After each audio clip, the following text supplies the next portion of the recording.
نہیں ہے پچھلے مہینے، اور بلاول کو بھی کم از کم وہ الیکشن کے لیے تیار ہے. اور فضل الرحمان اور شہباز شریف اور فضل الرحمان صاحب کا فرنٹ مین رشتے دار، پیاز بھی کھانے ہیں، ذلیل بھی ہونا ہے اور الیکشن بھی ہونے ہیں.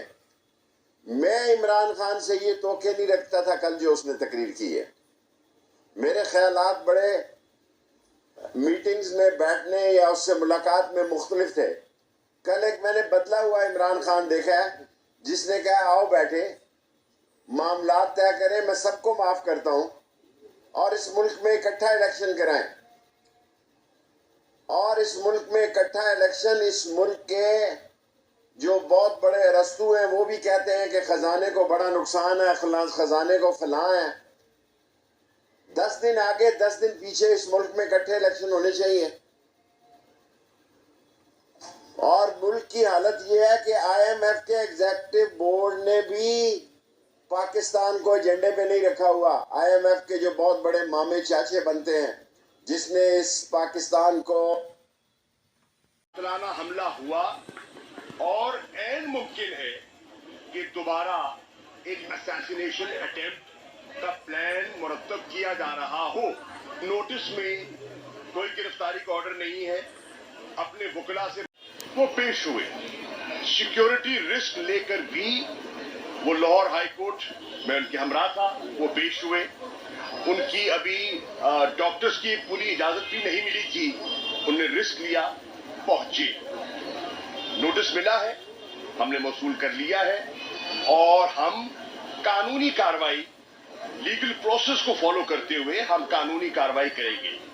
ناظرین، شیخ رشید اور شاہ محمود قریشی کے بیانات تو آپ نے جانے. دوسری طرف آپ کو بتاتے چلیں کہ فواد چودھری کی جانب سے بھی کہا گیا حکومت عمران خان پر ایک اور قاتلانہ حملہ کروانا چاہتی ہے. تازہ ترین صورتحال کے حوالے سے آگاہ کرتے ہوئے آپ کو بتائیں کہ پاکستان تحریک انصاف کے رہنما فواد چودھری کا کہنا ہے عمران خان کی گرفتاری کی کوئی بھی کوشش حالات کو شدید خراب کر دے گی. حکومت عمران خان پر ایک اور قاتلانہ حملہ کروانا چاہتی ہے. ایک بیان میں فواد چودھری نے کہا کہ میں اس نااہل اور پاکستان دشمن حکومت کو خبردار کرنا چاہ رہا ہوں. فواد چودھری کہتے ہیں پاکستان کو مزید بحران میں نہ دھکیلیں اور ہوش سے کام لیں. سامان پارک میں میڈیا سے گفتگو میں فواد چودھری کا کہنا تھا کسی انسان کے لیے ممکن نہیں کہ وہ روز اتنے مقدمات میں پیش ہو. ان حکمرانوں نے ملک اور معیشت کو ڈبو دیا. ان حکمرانوں کا واحد مقصد ملک میں فسادات کروانا ہے تاکہ انتخابات ملتوی ہو جائیں. عمران خان کی گرفتاری کا مقصد صرف ملک کے حالات کو مزید خراب کرنا ہے. دوسری جانب آپ کو بتاتے چلیں کہ اڈیالہ جیل میں عمران خان کے لیے سیل کی تیاری بھی اس وقت مکمل کر لی گئی تھی. فواد چودھری کہتے ہیں حکومت وسائیت کا مظاہرہ کر رہی ہے. حکومت ملک میں امن و امان کا مسئلہ کھڑا کرنا چاہتی ہے. حکومت تحریک انصاف کے کارکنان کو اشتعال دلانا چاہتی ہے. ان کا کہنا تھا شہباز شریف اور محسن نقوی میں کوئی فرق نہیں، ہم عدالتوں میں قانون کے مطابق ڈیل کر رہے ہیں. حکومت انتخابات سے فرار چاہتی ہے، عدالتیں ایک بھگوڑے کو نہیں بلا رہی. اس موقع پر آپ کو بتاتے چلیں کہ شاہ محمود قریشی کی جانب سے کہا گیا ہم نے نوٹس دیکھ لیا، نوٹس میں گرفتاری کا حکم نہیں، وکلا سے مشاورت کے بعد لائے عمل کا اعلان کریں گے. ہمارا سیاسی رد عمل بھی ہوگا لیکن بلا وجہ گھبرانے کی ضرورت نہیں. شاہ محمود قریشی کا کہنا ہے کہ عمران خان کی جان کو خطرہ تھا اور ہے. عمران خان پر قاتلانہ حملہ ہوا، عین ممکن ہے ان پر دوبارہ قاتلانہ حملے کا پلان کیا جا رہا ہو. عمران خان کے خطاب میں کل جاہریت نہیں تھی. عمران خان نے یکجہتی کی بات کی. عقل کے اندھے جو اس وقت کاروائیاں کرنے کی کوشش کر رہے ہیں وہ زخم پر نمک پاشی کر رہے ہیں. ان کا کہنا ہے کہ ملک اس وقت سیاسی اور معاشی بحران سے دوچار ہے. ملک کو اس وقت سیکیورٹی چیلنجز بھی درپیش ہے. حقیقی اصولوں پر سمجھوتا نہیں کریں گے.